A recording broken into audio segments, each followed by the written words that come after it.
ശബരിമല മരക്കൂട്ടം U-turn ഭാഗത്ത് കാട്ടാന ഇറങ്ങി. സംരക്ഷണ വേലി തകർത്തു. വനംവകുപ്പും പോലീസും ചേർന്ന് ആനയെ വിരട്ടി കാട്ടിലേക്ക് തിരിച്ചയച്ചു. സുജിത് സുരേന്ദ്രൻ ചേരുന്നുണ്ട് വിശദാംശങ്ങളുമായി. സുജിത്ത്, എപ്പോഴും ആളുകളുടെ സാന്നിധ്യമുള്ള ഒരിടം, പ്രത്യേകിച്ച് വാട്ടർ ടാങ്കും അങ്ങനെയൊക്കെ ഉള്ള ഒരുപാട് സംവിധാനങ്ങൾ, ജീവനക്കാരൊക്കെ ഉള്ള ഒരിടത്താണല്ലോ ഈ ആന വന്നിരിക്കുന്നത്. അതേ ഗോകുൽ, തീർച്ചയായും ഈ തീർത്ഥാടകർ വന്നുകൊണ്ടിരിക്കുന്ന പാതയാണ് മരക്കൂട്ടം യു-ടേൺ ഭാഗത്തായിട്ടാണ് അല്പസമയം മുമ്പ് കാട്ടാന എത്തിയത്. ഈ ആന പുറത്തേക്ക്, അതായത് ആളുകൾ സഞ്ചരിക്കുന്ന ആ പാതയിലേക്ക് കടന്നു വരാനൊരു ശ്രമം നടത്തുകയും ഈ ഭാഗത്ത് സ്ഥാപിച്ചിരുന്ന ആ സംരക്ഷണ വേലി തകർക്കുകയുമായിരുന്നു.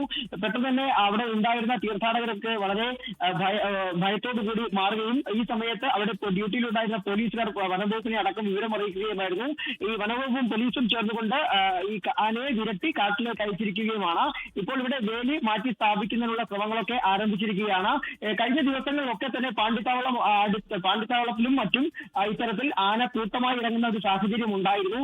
ഇത് സഞ്ചാരികൾ, ഇവിടെ എത്തുന്ന തീർത്ഥാടകർക്ക് വലിയ രീതിയിലുള്ള ബുദ്ധിമുട്ടുകളും ഉണ്ടാക്കുന്നുണ്ട് ഗോകുൽ.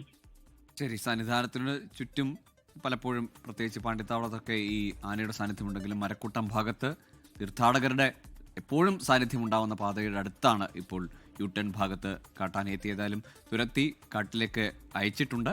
പക്ഷേ ഭക്തർക്ക്, തീർത്ഥാടകർക്ക് ചെറിയ ആശങ്ക ആ സമയം ഉണ്ടായി എന്നതാണ് സുജിത് സുരേന്ദ്രൻ നൽകുന്ന വിശദാംശം. ലോകത്തെവിടെയായാലും ഏത് സമയത്തും 24 വാർത്തകളും ഓഗ്മെന്റഡ് റിയാലിറ്റി പാക്കേജുകളും എക്സ്പ്ലെയിനറുകളും വിശദമായി കാണാൻ ഞങ്ങളുടെ യൂട്യൂബ് ചാനൽ നിങ്ങൾക്ക് സബ്സ്ക്രൈബ് ചെയ്യാം.